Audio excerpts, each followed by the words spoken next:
नमस्ते बच्चों। हमने पिछले पाठ में संतों के कार्यों की जानकारी प्राप्त की। शुरू में महाराष्ट्र में अस्थिरता का समय था, परंतु जिस प्रकार संतों ने लोगों के मन में भक्तिभाव का संचार किया, उसी प्रकार वीर मराठा सरदारों ने महाराष्ट्र में शौर्य परंपरा का निर्माण किया। वह समय अत्यंत ही अस्थिरता का समय था। महाराष्ट्र में बीजापुर के आदिल शाह और अहमदनगर के निजाम शाह के बीच हमेशा युद्ध होता था। वे हमेशा आपस में लड़ते रहते थे। युद्ध के लिए सेना की आवश्यकता होती थी, वो अकेले तो नहीं लड़ सकते थे। इस प्रकार इस काम में वे मराठा सरदारों की सहायता लेते थे और मराठा सरदार शूरवीर होते थे। मराठा जैसे जीवट वाले और शीरवीर थे, वैसे ही वे साहसी तथा स्वाभिमानी भी थे। युद्ध में बड़े बड़े पराक्रम दिखाना उनके लिए गर्व की बात थी। हाथ में भाला, कमर में तलवार लटकाए साहसी मराठा जवान घोड़े पर सवार होकर अपने सरदारों की सेना में शामिल होते थे। उनके पास सेना रहती थी। सेना रखने वाला मराठा सरदार जब भी सुल्तान के पास जाता था, वह उसे अपनी नौकरी में रख लेता था। सुल्तान उसे सरदार का पद देता था, कभी कभी जागीर भी दे देता। जागीर पाने वाला सरदार अपने आप को उस जागीर का राजा मानता था।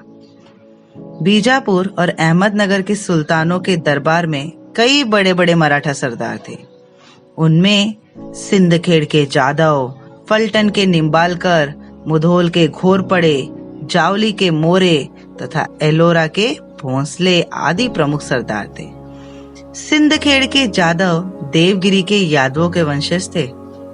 शिवाजी महाराज की माताजी जीजाबाई सिंदखेड़ के लखूजी जाधव की बेटी थी।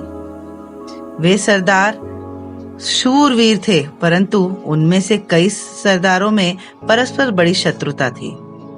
संगठित होकर पारस्परिक हित के लिए कुछ करना चाहिए, ऐसा विचार वे कभी नहीं करते थे। यही कारण था कि उनका शौर्य उस समय दूसरों के काम आता था, लेकिन ऐसा होते हुए भी मराठा सरदारों ने महाराष्ट्र के हजारों जवानों में वीरता की भावना भरी। उन्होंने बहुत से पराक्रमी वीर तैयार किए। मराठा सरदारों ने महाराष्ट्र में शौर्य परंपरा को जीवित रखा। महाराष्ट्र के शूर घरानों में से एलोरा का भोंसले घराना बहुत ही बहादुर निकला। लगभग 400 वर्ष पूर्व की बात है। एलोरा की गुफाओं के पास घृष्णेश्वर का सुंदर मंदिर जीर्ण अवस्था को प्राप्त हो चुका था।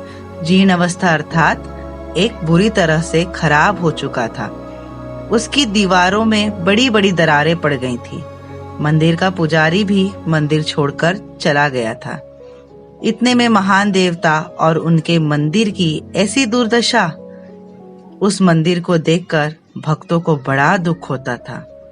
आगंतुक भी पीड़ा से भर जाते, किंतु उसकी मरम्मत की बात कोई नहीं सोचता था। एक शिव भक्त रोज नियमपूर्वक शिव मंदिर में आता था। शिवलिंग पर बेल पत्र चढ़ाता, हाथ जोड़कर अपने मन की इच्छा शिव जी से कहता था। एक दिन उसने मजदूरों को साथ लिया और मंदिर की जीर्ण दीवारों की मरम्मत करवाई। उसकी सारी व्यवस्था ठीक कर दी। कृष्णेश्वर का खोया हुआ वैभव उसे लौटा दिया। यह सब किसने किया पता है आपको? वे थे मालोजी राजे भोंसले। एलोरा गांव के पाटिल मालोजी राजे भोंसले महान शिव भक्त थे। विठोजी उनके छोटे भाई थे। ये एलोरा के बाबाजी राजे भोंसले के बेटे थे।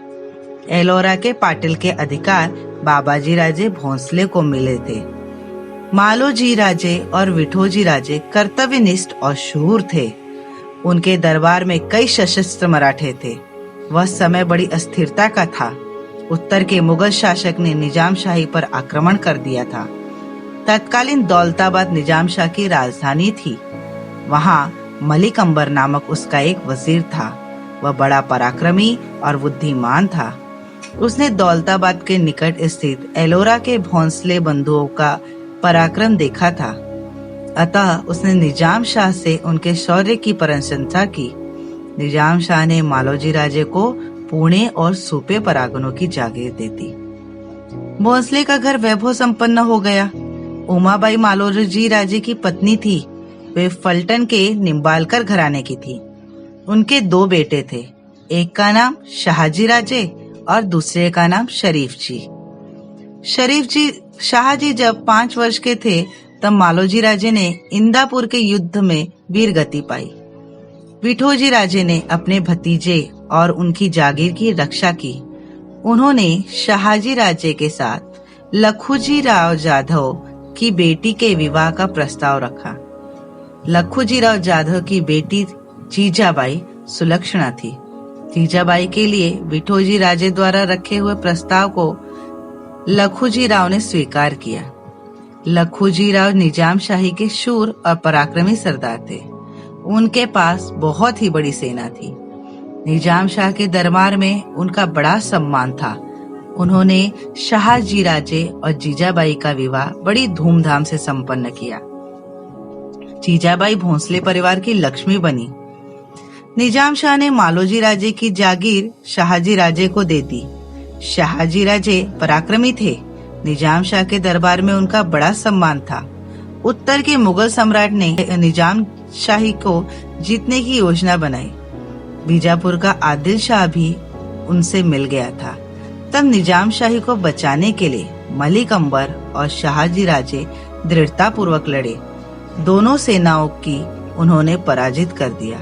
यह विख्यात युद्ध अहमदनगर के पास भातवड़ी नामक स्थान पर हुआ।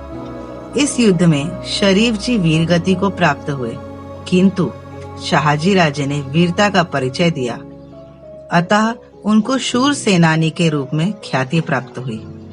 दरबार में उनकी प्रतिष्ठा बढ़ी। फलस्वरूप मलिक अंबर को उनसे ईर्ष्या करने लगे। इस कारण उन दोनों में वैमनस्य बढ़ता गया। अतः शाहजी राजे ने निजाम शाही छोड़ दी और वे बीजापुर के आदिल शाह के पास चले गए। आदिल शाह ने उन्हें सर्वोच्च सरलश्कर की पदवी से सम्मानित किया।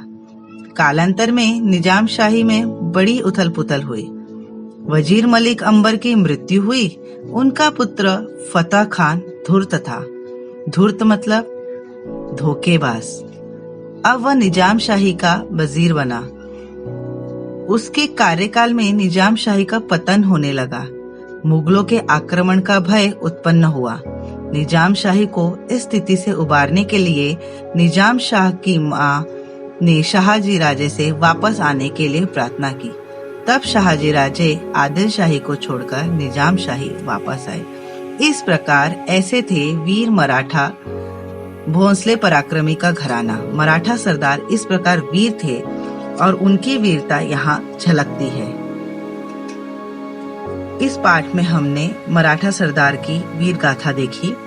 आपको यह पाठ और मेरा वीडियो अच्छा लगा तो इसे सब्सक्राइब करें और बेल आइकन पर क्लिक करें। धन्यवाद।